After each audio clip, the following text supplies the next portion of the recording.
Alrighty, half a day, everyone. I do have 2 o'clock on my end. Welcome to our second Dean Speaker Series for the Fanuchånan 2021 semester, featuring Mr. Ricky Delgado, President and CEO of Citadel Holdings. For those of you who are joining us for the first time today, my name is Iris, and I will be moderating our session. Our session will begin with remarks and introduction from our Dean, Dr. Annette Santos. We'll hear from our distinguished speaker and have a Q&A right after. So with that said, we kindly ask that all mics are muted during the presentation of our speakers. During the Q&A segment, you may use the raise hand feature on your Zoom screen, or you can simply send your question directly to me or put them in the chat box. And so with that said, we can begin our session. I'd like to give the floor to the Dean of the School of Business and Public Administration, Dr. Annette Santos, for brief remarks and to officially introduce our speaker for today. Dean, the screen is yours. Thank you so much, Iris. Half a day, and welcome everyone to today's virtual speaker series event. I think this is probably one of my most enjoyable pleasures to host the SBPA Dean Speaker Series throughout the Fanuchånan and Fanuchånan semesters. At this event, we get to feature distinguished local and regional leaders and professionals who get to talk about the latest trends in the industries in which they operate in. And through these series of speakers, it is my hope that the integration between theory and practice is reinforced. That is, that through the speaker series, you get to see the relevancy of what you learned through your textbooks and classes come to life in the practical applications you glean from our speakers' experiences and presentations. During these speaker series sessions, I encourage you to take notes, jot down questions, and participate in the conversation. You have a unique opportunity to engage directly with our speaker, and I hope that you will embrace this opportunity as part of your continued learning experience or professional development. So I invite you to be curious, ask questions, and share your high-level thoughts and comments. All right, so let's get on with the program. It is my distinct pleasure to welcome today's featured speaker, Jose Ricardo P.R. Delgado, President and CEO of Citadel Pacific Ltd. Here's something I found on the web. Just one moment.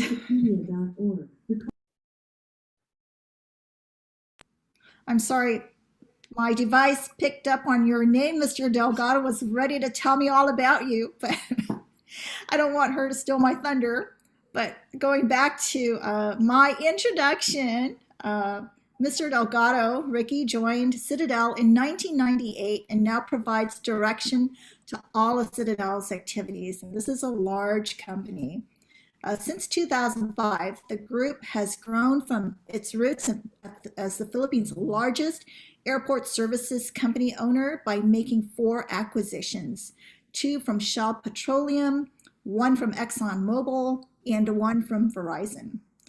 Today, the group is the largest fuel distributor in the U.S. Pacific Territories, one of the largest distributors of LPG in the Philippines, Hong Kong, and Macau, and the largest wireless telecom carrier in the U.S. Pacific Islands. The group has recently entered the commercial real estate market with the purchase of the ITC building and most recently the Bank of Hawaii building in Hagatna. In 2016, the Ontario Teachers Pension Plan, OTPP, bought a 10% stake in the company to provide growth and acquisition capital to the group, which continues to expand in areas of expertise. Itochu Corporation, Japan's second largest trading company, is an investor in both fuel and gas distribution companies IP&E and Isla LPG. Ricky currently holds various positions in the different corporate entities and subsidiaries under Citadel Pacific Ltd. And Citadel Holdings Inc., the primary holding companies of the family's diverse business interests. He has also managed investment functions for the group companies in public equity markets for over 2 decades. Ricky earned his Master's of Management degree from the J.L. Kellogg Graduate School of Management, Northwestern University, Illinois in 1997, and he graduated magna cum laude from Brown University in 1993 with a Bachelor of Arts degree in International Relations in European History. Ladies and gentlemen, everyone, let's give a warm welcome to Mr. Ricky Delgado. Thank you, Dean, for such a long introduction. This is the first time I've ever been asked in my life to kind of talk about our story, so I'm obviously honored to do it and grateful for the opportunity. And also happy I'm doing it in this forum because Guam and the CNMI have been such an important part of the development of our company and my own personal development as a business person. And so I think it's fitting and it's fantastic that it is this forum that I'm able to tell the story of how this company grew and maybe how I also grew with it. So look, I think we're shaped by our surroundings. I come from a family that really valued education and really valued us trying our best, right? So I have an older sister who was always top of her class. I have a younger sister who says she's short because she studied so late into the nights. And I guess being sandwiched between these two sisters, I always felt the need to hold my own and kind of do well as well, right? And I remember when I was maybe 13 years old, both sisters had brought home so many awards from their school, and I had brought zero. And just getting kind of a look from my dad that, hey, you're the only son in this family, and they're leaving you behind, or they're just so much better than you. And I think it took that kind of a discussion for me to kind of wake up in my sophomore year of high school and decide, okay, look, I need to step up. I need to try my best to do better in school and try to get into a good school in the US, And so even though my parents didn't want me to study in the States for college, I decided to apply on my own and take the SAT and just try to get in. And, luckily, no one else in my small high school was applying to these schools. In fact, I was the first to get in to an Ivy League school from my high school. And the funny thing is, we started our freshman year, we were 40 students for the whole year. By the time we finished, we were only 14 because 26 had failed. And so I had to convince our register that, hey, I should be in the top 10 because I was number 4 out of 14. I said, because 26 people failed. So, I would be technically 4 out of 40. And anyway, he agreed because no one else was applying. And so the rest is history. I got into Brown, and I quickly realized that, hey, there were a lot of people in that school who are much better prepared for school than I was, for that kind of rigor, right? And I knew then that if I wanted to do as well as, say, my older sister who had graduated magna cum laude from the Ateneo de Manila, which is arguably the best school in the Philippines as an engineer, I really had to sacrifice a lot. And I didn't really have the typical college experience of, partying and getting really drunk all the time, because I really had to study hard just to get good grades. It wasn't like I could just show up and get these grades. And so, it paid off, as you said. I mean, I did graduate magna cum laude at the end after, 4 years of hard work. And I'd say because of that, I was able to get into Kellogg and graduate from Kellogg in 97, right at a time when the internet was starting, when people were making a lot of money in the NASDAQ, and you could see like, oh, this company is worth so much all of a sudden, right? And so there was a lot of pressure when I got back to try to do something in that space, right? To do something big, to be creative, etc. But the Asian crisis came a year after I graduated in 1998, and a lot of companies were wiped out. And so, the Philippines was definitely not spared. And it took a really long time for the country to recover. In fact, for the first 4 years of life in the Philippines after business school, I was kind of struggling with what am I going to do with myself? Because, we had elected, a president that wasn't really doing his job well. The economy was slow. I mean, the peso depreciated 100% in terms of peso to dollar. So inflation was abundant. And really, questioning like, well, should I just go back to the States and try to get a job in New York or in London or somewhere and take advantage of my degree? But, I had previously, growing up, spent time in Guam and the Pacific Islands, right? So my grandfather had represented Pan Am, and my dad was the sales agent or the representative of Continental Micronesia. So growing up, I used to stop in Guam all the time. And in fact, on my way to college in 1989, I went to Saipan for the first time. And I met, obviously a famous business person from Guam, Willie Tan. And, I guess at the time he was just starting out, and he actually gave me 4 or 5 flannel shirts, which I used religiously in college. And, so in 2001, he called my dad out of almost the blues. I mean, they had known each other through Continental, and he said, "Look, Ricky, Verizon is selling out of their business in Saipan. Our family doesn't know the telecom business. Would you like to partner with us?" And we had just sold our telecom business to Globe in 1999 after the Asian crisis. And so we had experience in that business. And we said, okay, my dad handed me the teaser, the 20-page document. I said, hey, it looks like a good business. And so why don't we do this? And so we bid together with Willie and his family, and we actually won the bid. But little did we know that, 2 things we didn't know. We didn't know that after 9/11, getting federal approval to actually take control of these assets would be very, very difficult. And the second thing we didn't know was the elected governor, or the incoming elected governor, had told Verizon that he had a beef with the Tan family and he was going to go against the deal no matter what happened. Verizon didn't tell us this, right? So anyway, the deal that we signed the deal, we announced it, and it takes years to close, basically. We signed the transaction in November 2001, 3 months after 9/11. And it literally took us till September 2005 to close the deal. So I think that's got to be almost a world record from the time one signs and from the time one closes. But it really forced, I would say, me, the team, to learn resilience, right? Because at the end, we had bid fairly for this asset. We had won. But there were all sorts of roadblocks in our way that we just had to decide whether it was worth it or not. And, there were many times during this 3.5-year process where I really felt I was just spinning my wheels and nothing was happening. And basically I was fighting City Hall, in Saipan.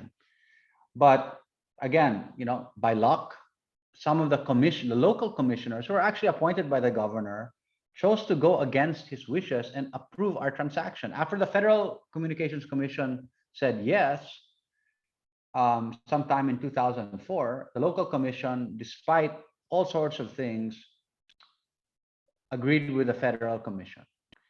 And, we basically closed the deal, with threatened litigation by the governor, all sorts of things just to stop us, right? But at the end, we closed. And a few months later, he lost the election, and the sun started to shine again. And I guess from that point on, I remember the day we closed, I got to speak to all our employees in Saipan, and I told them, look, I hope that this can be the beginning of something bigger. I hope that we can grow this company. And I said, okay, to Hawaii, to Guam, to other places, and it can take its place as a company that has the characteristics of one that's going to be a survivor. I was 33 at the time, and I didn't really know how it was going to unfold. I didn't know whether it was really possible to take a small company from Saipan and grow it. But I believe that it could be done, right? I believe that I had some good people in the company, and we had a good franchise, and it was worth at least trying. And so, from that point on, things started actually moving quite quickly. Sumitomo Corp, which was at the time the third largest trading company in Japan, invested in MTC, which was the name of the company at the time, Micronesia Tel. We used that capital to actually buy IT&E in 2008. And because IT&E was, let's say, a local brand and a better known brand in Guam, and we wanted to grow in Guam, we called the company IT&E. Around that same time, NTT Docomo bought Guam Cell and Saipan Cell. I don't know if, I mean, you guys would know that, right? And I realized at the time that, hey, Docomo is a huge company, and Docomo probably has ambitions for this asset. And so I started thinking to myself, well, there's got to be a way to do things that Docomo would not be willing to do, right? To compete, to have an advantage, a local advantage. And so, I started talking to ExxonMobil about being a dealer or buying some of their sites and basically trying to have distribution through these gas stations for our prepaid cards and for our phones. That was just kind of the beginning of, how we ended up with IP&E. But, my grandfather and dad had been involved in the retailing business in the Philippines and knew the business quite well and had contacts in that business. And so, those talks with Exxon didn't go anywhere. But one day I was reading the Financial Times and I read that Shell was selling their assets in the Caribbean. And I thought, well, if, Royal, which is English, Dutch, Shell is willing to sell these prized assets in Barbados and all these great islands, they probably would be willing to sell Guam, which probably doesn't have the same kind of connection to their, to their leadership team in Europe, right? And to cut a long story short, eventually I contacted Shell. They said, we're thinking about it, but we're not selling now. They eventually had an auction for it. We lost. But then the 2009 Lehman crisis came, and the original bidders for the asset chose not to do it, chose to back out. And so Shell came back to us, and we ended up with the asset. In fact, when we first tried to buy MTC from Verizon, Bank of Hawaii had basically told us, we don't know you and we're not lending to you. And so luckily, the CEO of Verizon Hawaii sat on the board of First Hawaiian Bank and said, look, why don't I take you to, at the time, Don Horner, who was the CEO, we can help you. So we ended up working with First Hawaiian and a mainland bank called CoBank to close our first deal. And for whatever reason, FHB didn't really want to lend us for the Shell deal. And we ended up calling Bank of Hawaii and saying, well, here we are now. And they decided, okay, we will lend you the money. But it's never easy raising money to buy a company because the earnings are not really yours. You don't know, you can't really show the bank how well the company is doing. And so I remember the day that we were, the deadline to close this transaction, the bank and I had not really landed on all the things we needed to do prior to funding. And I remember sitting in the law office of Joyce Tang and thinking to myself, it was probably 11 o'clock at night, that if this deal doesn't close, I can only imagine how embarrassed I'm going to be because it was already announced, and, thinking like, wow, entrepreneurship is hard. Basically, I'm here by myself in this office waiting to see, will this bank fund or not? But again, fortunately, they funded. They decided, okay, let's just fund this thing. And we closed. And, even prior to closing, I knew that we were going to compete with Exxon now, another huge company, right? And I knew through experience that, well, I better try to find a partner here because you don't want to be swimming in a small pool with a big shark. I didn't think we would last very long, right? And so even before we closed, I was already having discussions with Itochu, which is now the biggest trading company. They've overtaken Sumitomo, Mitsui, Mitsubishi in profitability. And I remember meeting them actually on the golf course in a golf membership committee meeting in a golf course in Manila where I became a member, and I wore one of these Aloha shirts. And the Itochu general manager was also, becoming a member. So after I said, look, I do business in Guam, he came up to me and said, you know what? We might have interest to know more about you. Can we play golf? We played golf. And then he said to me, when are you coming to Japan? I said, well, I'm planning to spend my birthday in Japan. That's in 2 months.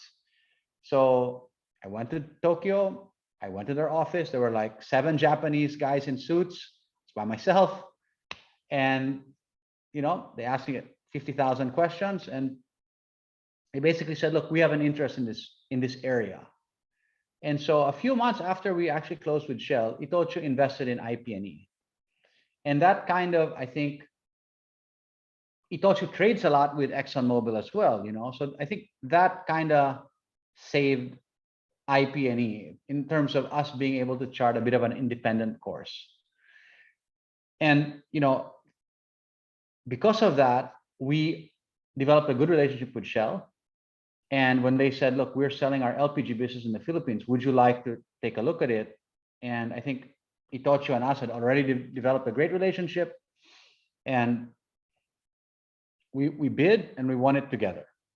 And so suddenly, like in the span of 4 years, we had done like the IT&E transaction, the IP&E transaction, the IP&G, the LPG transaction in the Philippines. It had come really, really, really fast. And all of a sudden, we had this much bigger company. And, in 2016, this very prestigious pension fund invested with us. And so, things seemed to be going really, really well. And we were growing year upon year, year upon year. And out of the blues, or basically, I wouldn't say out of the blues, but our original business had been doing airport services. That's why we knew Pan Am. That's why we knew Continental. And that business, put us through school. That business funded our initial investment in MTC. It was like the original family company. And, the Philippines today is not the Philippines of, 10 years ago. It's gone a different direction. And basically, our concession was just terminated all of a sudden. Even though we had something like 3,000 employees, in 2018, they decided, well, we're not renewing your concession. That's it. So I guess it was probably the hardest thing I had to face in my career, because I had to say goodbye to 3,000 employees, many of whom I had known for decades. Yeah, because there was no more right to do business in the airports, and not just in Manila Airport, in every airport. So it's really an organized way to remove this company, which had done so well, from the business, so that other people who are probably more connected and more influential could take our clients for free. So I think at that time, I really had to hunker down and ask myself, okay, this is obviously very bad, but I had spent the last 10 years trying to build around this company so that something like this, if it were to happen, because I knew that this is the Philippines, anything can happen. And especially if you're in a concession type business. And so fortunately, we had done other things outside the Philippines and outside the industry. And literally, we were able just to hunker down and kind of survive both the emotional pain of what had happened, and I'd say the financial pain of what had happened, because we had lost an important part of the company. But I think by thinking long term and not making any bad or rash decisions, we were able to continue with our presence in the Philippines and kind of make it to the next year and the next year, which obviously COVID hit, and that business would have been super badly affected anyway. And so, yeah, so here we are, 2021. We've been extremely busy this year. After many years of talking to Exxon about some LPG assets, we actually won the bid to win their LPG business in Hong Kong and Macau. So that happened in June. And about a month ago, or less than a month ago, we bought a company in the Philippines with 5,000 employees. It's basically a subsidiary of a very large Danish multinational called ISS, which has a presence almost all over the world, and they provide manpower and facilities management. So as before we were providing, services to airlines like United, like Korean Air, like Cathay Pacific or Delta, now we provide services to Citibank buildings, Philip Morris, large multinational companies around the Philippines, call centers like Accenture, JP Morgan. And I feel like we can grow this business without having to worry so much about the political climate in the Philippines, because it's not a political business. It's not a concession. And so I think going into, a recovery in 2022, the group is definitely, financially in good shape. We're looking at doing more expansions. And it's exciting. I mean, I know that 2021 has been kind of miserable for the world, same with 2020, but I'm looking forward to things improving slowly but surely next year and beyond. When we talked, you asked me to say, well, what have I learned in all of this, right? What are the key learnings during this journey? And I thought a lot about what I've learned. And I think the first thing is that, you just need to try. You have to put yourself out there and be willing to take a risk. I mean, I was looking back, like whether I was applying for schools in the States where no one had ever gotten in from my high school and maybe failing and being rejected, or trying to buy a telecom company in the USA after 9/11 as a non-American citizen, could have been rejected. I mean, going for a loan. I mean, there are all sorts of things that if you don't try, then you really don't have a chance.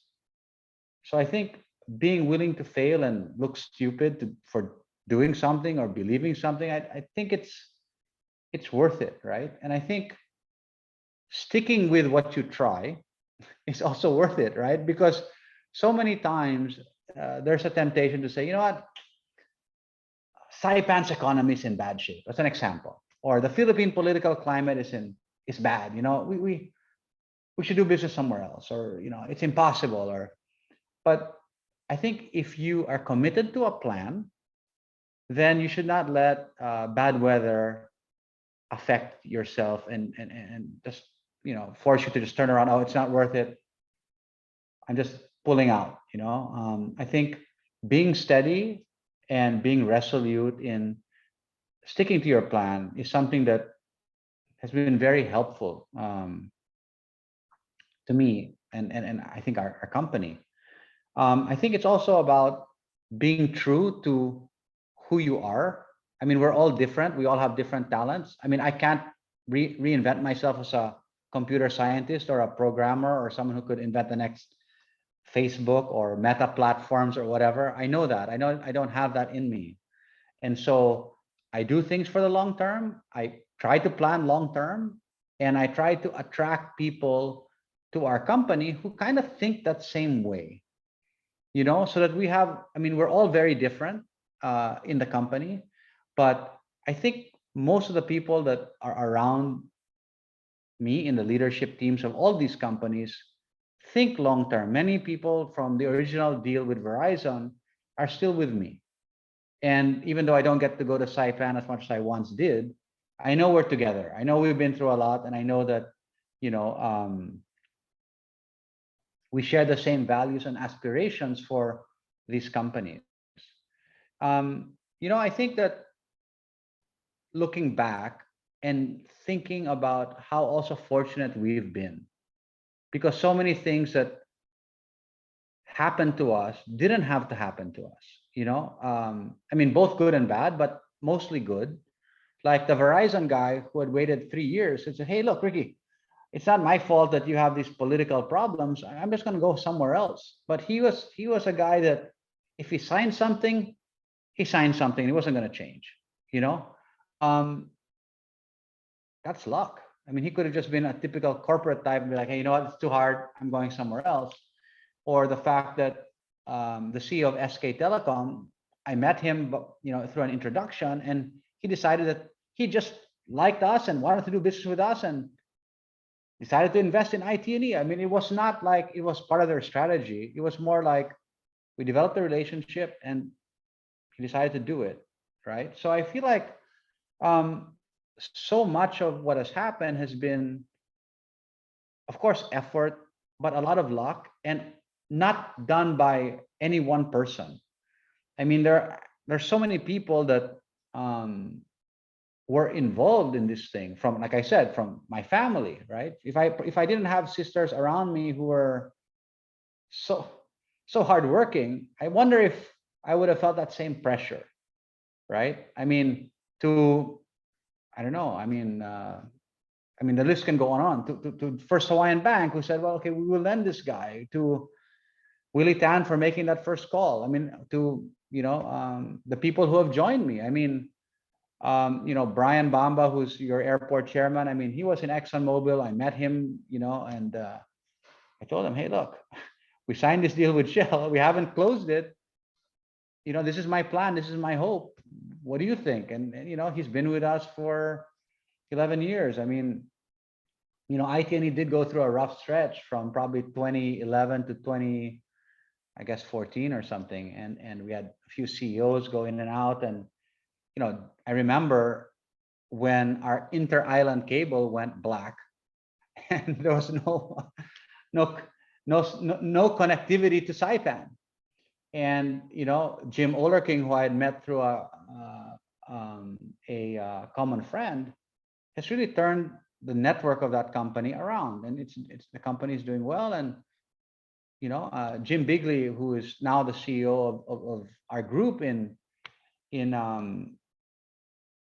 Micronesia, and looks at all our deals for us. I mean, I've known him for 10 years or more. He's been on the IT&E board for a long time, and it just so, again, luckily, his wife is from Guam, and he said, you know what, I'm open to moving back. And we had this talk, and he says, you've been consistent for 10 years, and yes, I want to join. And so there's a ton of stories of people that have made such a big difference to this company. I can't name them all on this call because it would take hours, right? The original people from the MTC transaction, I mean, Velma and Rose, et cetera, right? So this is a collide, like I don't know what, like a mural of efforts from people who are still here today. Some are gone, that help in all of this. So I think having this attitude where you realize that, okay, you've put in the effort, you've had a plan, but without so many other things, around you working out, maybe nothing would have happened. It could have just gone the other way just as easily, I think, in so many things. And so I think that knowing that and accepting that humbles you in a way, because you know that could have gone differently. And I guess seeing people in the company growing, expanding their roles, I think also gives me a lot of like happiness. Gratitude, happiness, when I see that, someone, for example, from our LPG company in the Philippines said, hey, you know what? I want to try a new industry, and moved to Guam, learned telecom, and is doing quite well in the business, right? And so I feel like these are examples of people who took a chance on us, and I hope are happy having done it.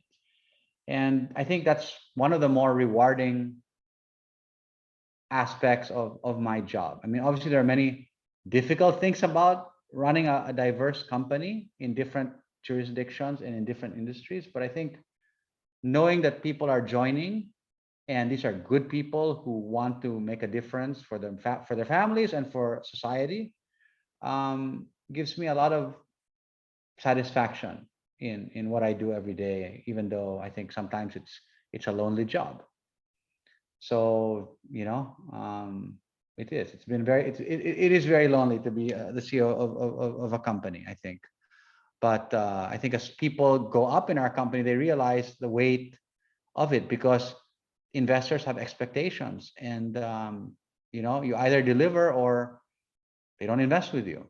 And it's not personal. It's just, you know, the pension fund from Canada, they have pensions to pay. And so, you know, it's incumbent on myself and the team to try to deliver growth every year.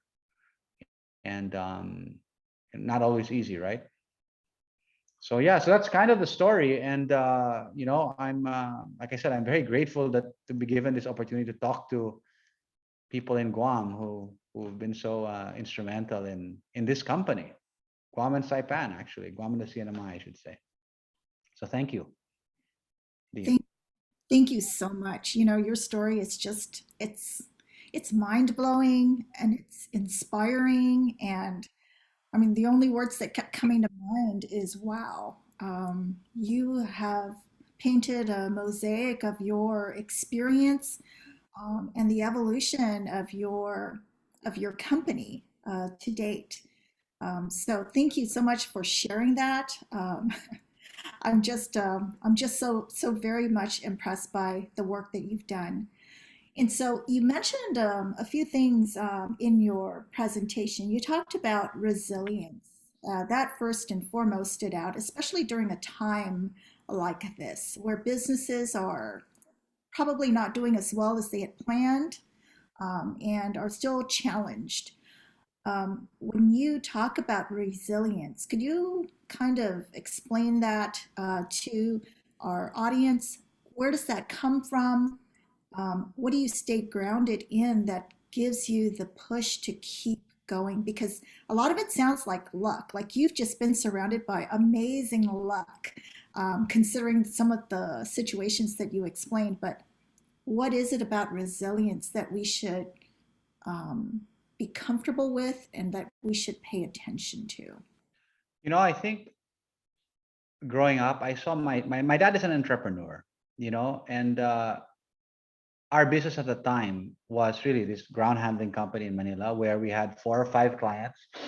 And he'd tell me, you know, if, let's say, if United drops our contract, we're really going to be hurting. Or we were in freight forwarding, which is another tough business. And if, you know, if this, you know, we used to take care of the logistics for, do you remember Aris isotoner gloves? Yeah. You know, they had a big factory here and we'd make sales calls and it was a huge factory. And, you know, we used to have trucks that picked up the stuff and dropped them off at the airport. And he'd tell me, you know, if we lose this account, oh, we're in deep trouble. You know, it's going to be painful. And I saw that he tried a lot of things and sometimes he'd lose, you know, and he'd get knocked down and he never gave up on things. And I think that, you know, when you grow up with someone who doesn't give up, then it somehow rubs off on you, right? He's not a quitter. Okay. And he's stubborn in many ways. Like if he wants to do something, he's not going to quit. And so I think that rubbed off on me. And also I think one becomes tougher or more resilient when he faces adversity. Yeah. And I think that those 3.5 years of purgatory between the time we signed with Verizon and the time we closed, I mean, that was torture. I mean, I honestly remember, you know, having a meeting with the attorney general's lawyers in Saipan, and they were obviously told to block the deal. And it was just like a circus, basically. And I remember sitting outside the offices. If you've been to Saipan, you know, you drive up that hill and the governor's office is there, and literally sitting there by myself with my hands with my head in my hands, like about to cry, like, this is just too much. I mean, these guys are giving me hell and it's just so unfair. But I was kind of determined, like, hey, wait a second. We won this bid. You know, whoever wants the asset now wasn't around. So why would I just give up? Mm-hmm.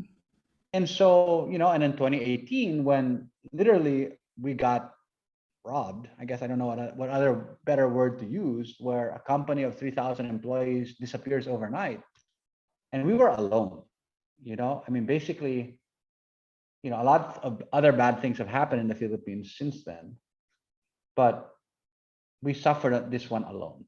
And I think when you suffer these kinds of things, some very unjustly, right? It has the effect of making you understand that, look, there are going to be good times and there are going to be bad times.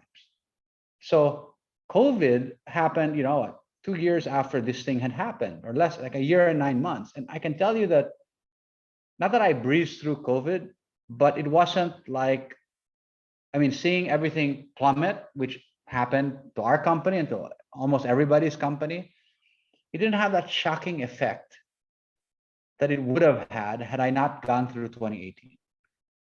Because when you get a call from basically someone in the presidential palace saying it's lights out for you, what are you gonna? That is the call you don't want to get, right? So I think that going through hard times is sometimes good for people, because it just makes you realize that, hey, there are going to be good and bad times, and we just have to fight through them. Otherwise, the mission will be compromised. I love that. Thank you so much, because that could be applied to many different scenarios, whether you're a student, a faculty, an employee of the university. Tough times help build character and help us For sure. right? What is important to us. So I appreciate that response. Iris, I'm going to turn it over to you. I think you might have some questions from the audience. Yes.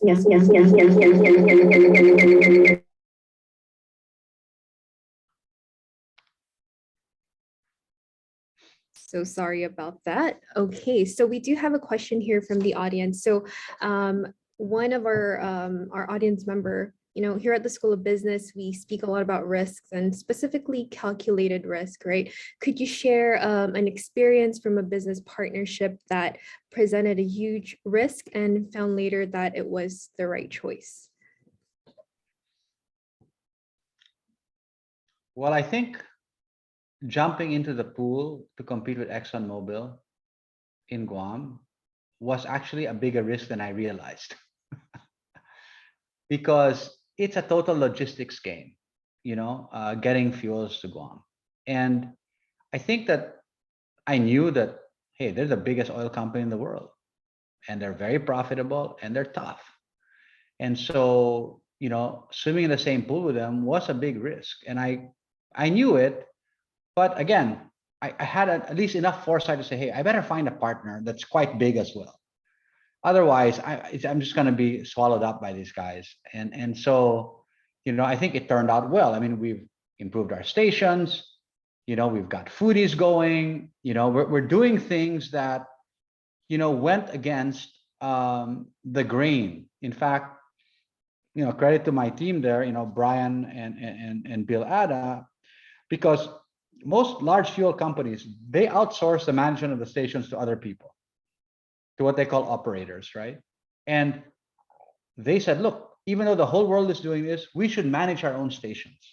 It can be the difference in terms of delivering service to the customer. And we should have our own convenience stores. And so at the end, even though our board is full of former super senior guys from Shell who had the opposite idea, we said, you know what, if you believe in this thing, we'll back you, we'll do it. And Foodies has been a big success, so I think there was definitely a risk, going up against, numero uno, but so far it's worked out. And I think we're developing our own clientele with Foodies, with, Pacific Points, and, little by little, I think we're making progress. Awesome. Thank you for sharing that. Another question that came in, you mentioned about meta platforms. So what are your thoughts on the long-term effects of the metaverse that will have an international business, particularly in your industry? Okay. One is I'm an investor in Facebook. Okay. Not because I use it a lot. Okay. In fact, I don't use it that much. But when I realized one thing, maybe 3 or 4 years ago, when Angela Rosario told me, look, we're basically shifting all our advertising to YouTube and Facebook. I said, well, look, if this is happening in Guam, it's happening everywhere. If our own companies are like ditching print media, this is it, and I see my kids who are very young addicted to Roblox and Minecraft, and thinking to myself, that's the bad thing of this COVID, is that all these poor kids are not outdoors and not socializing. They're on their iPads socializing through games.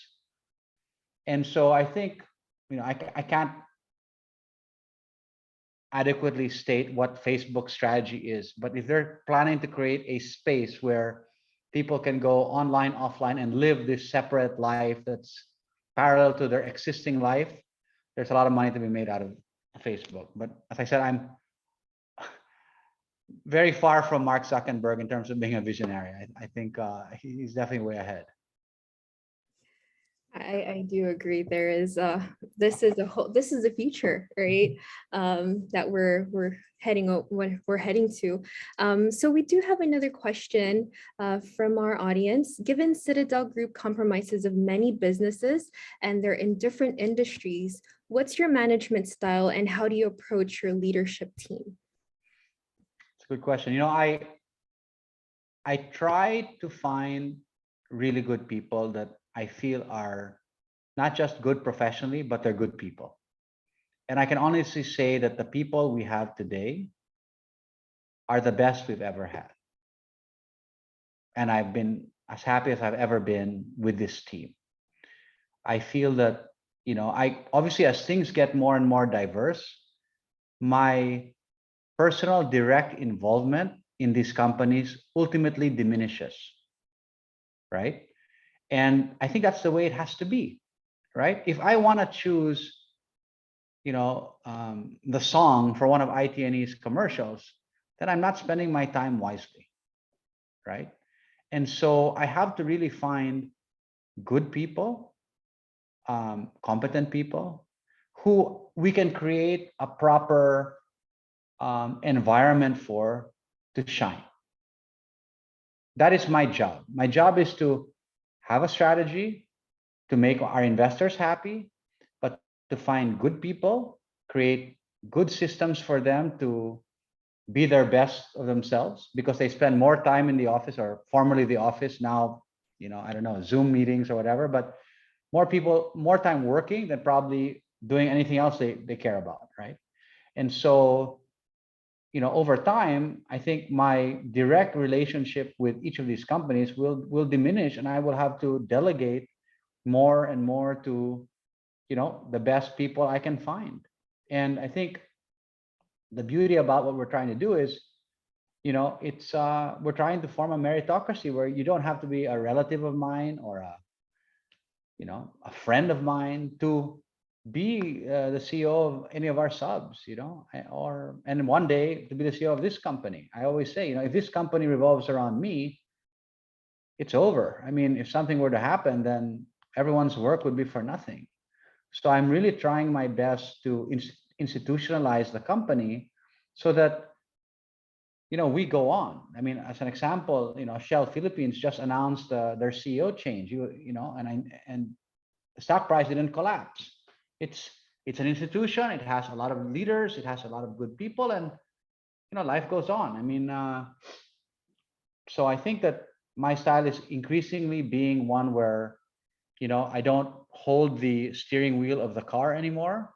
I just try to come up with good plans, and I try to, inspire the guys and work with our investors so that they continue to support us in terms of the strategic things we're trying to do.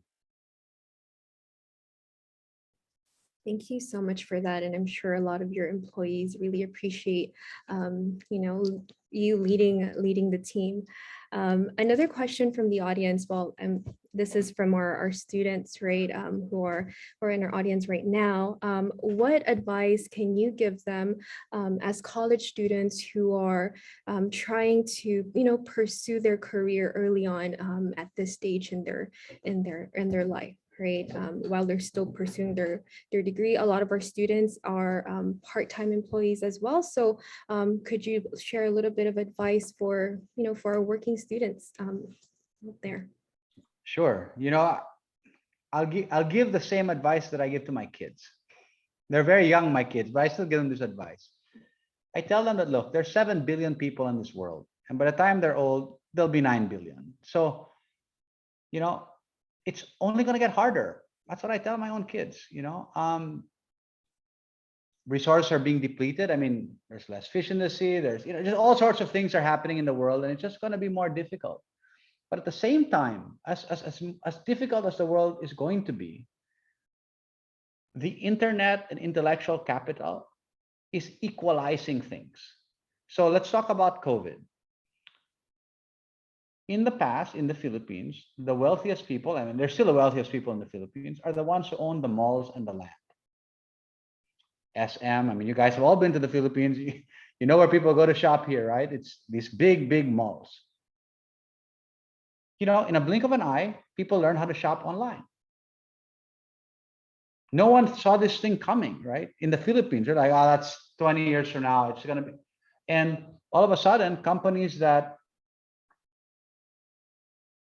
you've never heard of, or we had never heard of 2 or 3 years ago, like Shopee. Never heard of Shopee before, but it's basically eating up Southeast Asia. This company is worth more than every single mall company in the Philippines combined. And people are all on Shopee and Lazada and buying things, and they're not going to the mall anymore. Of course, at some point they will return, but now their spending pattern has changed.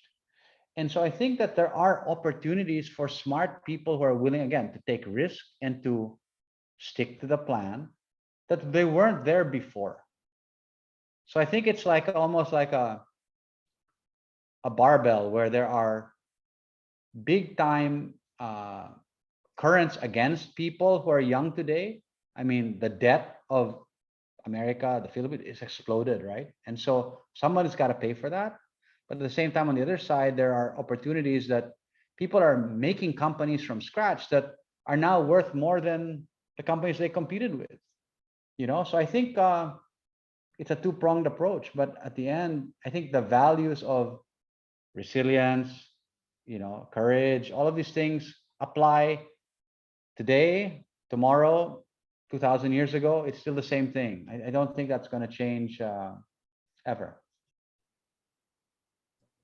Thank you so much for that. And I do share your sentiment about taking risks, right? And putting yourself out there to really see your potential. And so I think that's really great advice for our students. We are almost out of time. So I do have one last question. This one's just a little bit a fun question, right? So do you have any recommendation for podcasts or books for your personal development? Okay. A good friend of mine, who is one of the best investors in public markets that I know. He actually didn't confirm this, but supposedly manages money for the people who founded Uber. So he must be pretty smart. This guy's a math major and he works in San Francisco. Told me, I have not read the book yet. I'm going to get to it. But sometimes I think in life, what could happen is you put in all the time, you get some success, and then you're there and you realize, is this it? Is this what it's supposed to be? I mean, am I really that happy? I mean, you ask yourself these kinds of questions. And he recommended this book, which I'm going to buy and read, called Wanting. And I guess it just studies this thing that you basically want what you think other people want, and yet you realize that's not really what you want. And so I'm looking forward to reading this book to understand really, aside from trying to build this company and attract good people and do good service and all of these things, well, what else do I want? What else is, for the next, 25 years, what should be the long-term goals?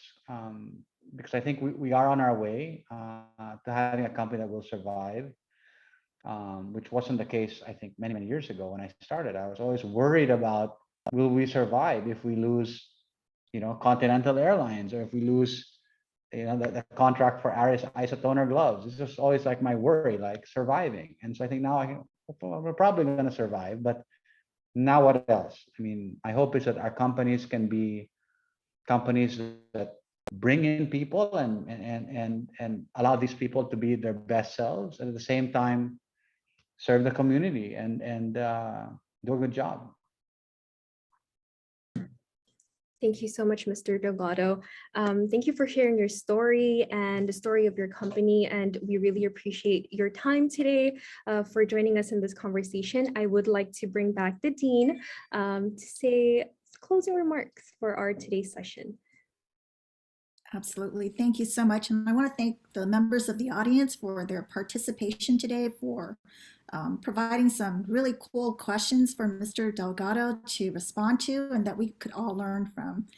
And I want to thank you, Mr. Delgado, for taking the time out of your very busy schedule. I can only imagine what that looks like. And maybe that's another conversation we can have, a day in your life, just to understand, the demands and why, the real meaning behind why it's lonely at the top, right? There's a lot that goes on the day-to-day, and it's not just the people you meet with, but it's what's constantly going on in your mind planning for the future. But we appreciate you taking the time to share the amazing history of your company, your management style, the growth that your company has gone through, but also what it takes to stay the course and to brave through it, even at times when you didn't know what was going to happen.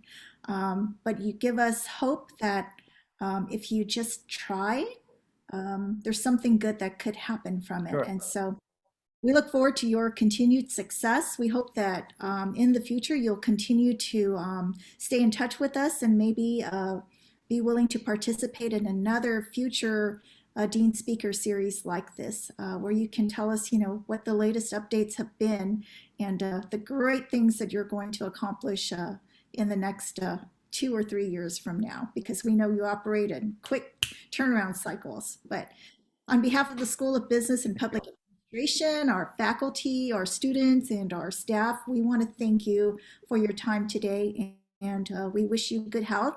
And we have this virtual certificate. We will send this to you. So we'll probably connect with Daphne to get a good mailing address to get some Big G logo items to you as a Thank you.